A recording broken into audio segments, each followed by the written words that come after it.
Ever notice that friend who's a professional at ghosting plans? I'm exhausted. Maybe next week. I think I'm coming down with something. Here's the secret. They aren't dodging you. They're protecting their peace.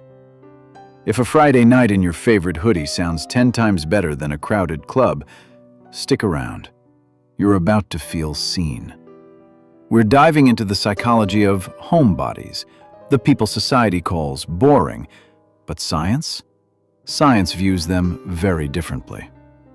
Here's the breakdown. Extroverts are like solar panels. They need the heat of a crowd to recharge. But for introverts, social interaction is a slow battery drain. For them, home isn't just a house, it's the only charging station that actually works. Psychologists call this optimal arousal theory.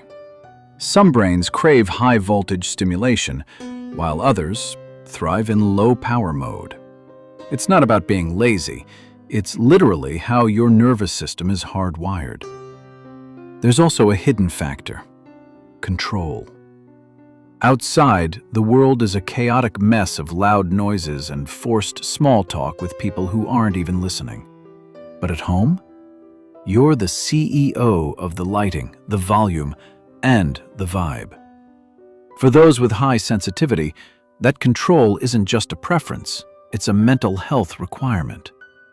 Believe it or not, data shows that people who embrace solitude are often more creative and better at solving complex problems.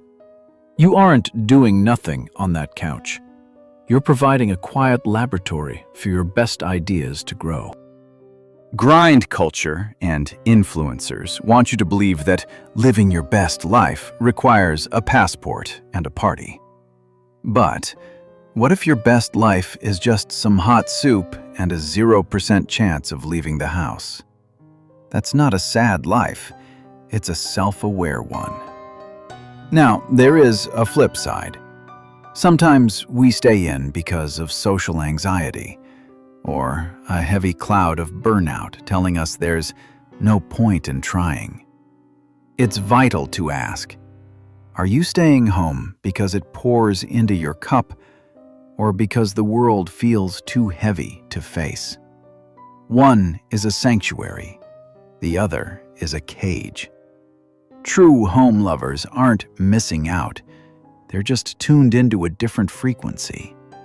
They find magic in the small stuff, the perfect cup of coffee, the way the sun hits the floorboards, or the simple comfort of a familiar corner.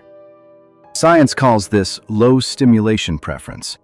It means your inner world is so rich, you don't need the external world to keep you entertained. So if you're the person who cancels without the guilt, you aren't broken. You're just built for depth over noise and peace over performance.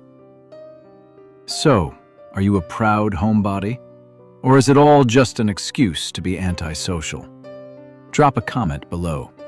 And if you want to understand the why behind your weirdest habits, check out the next video. It's going to hit close to home.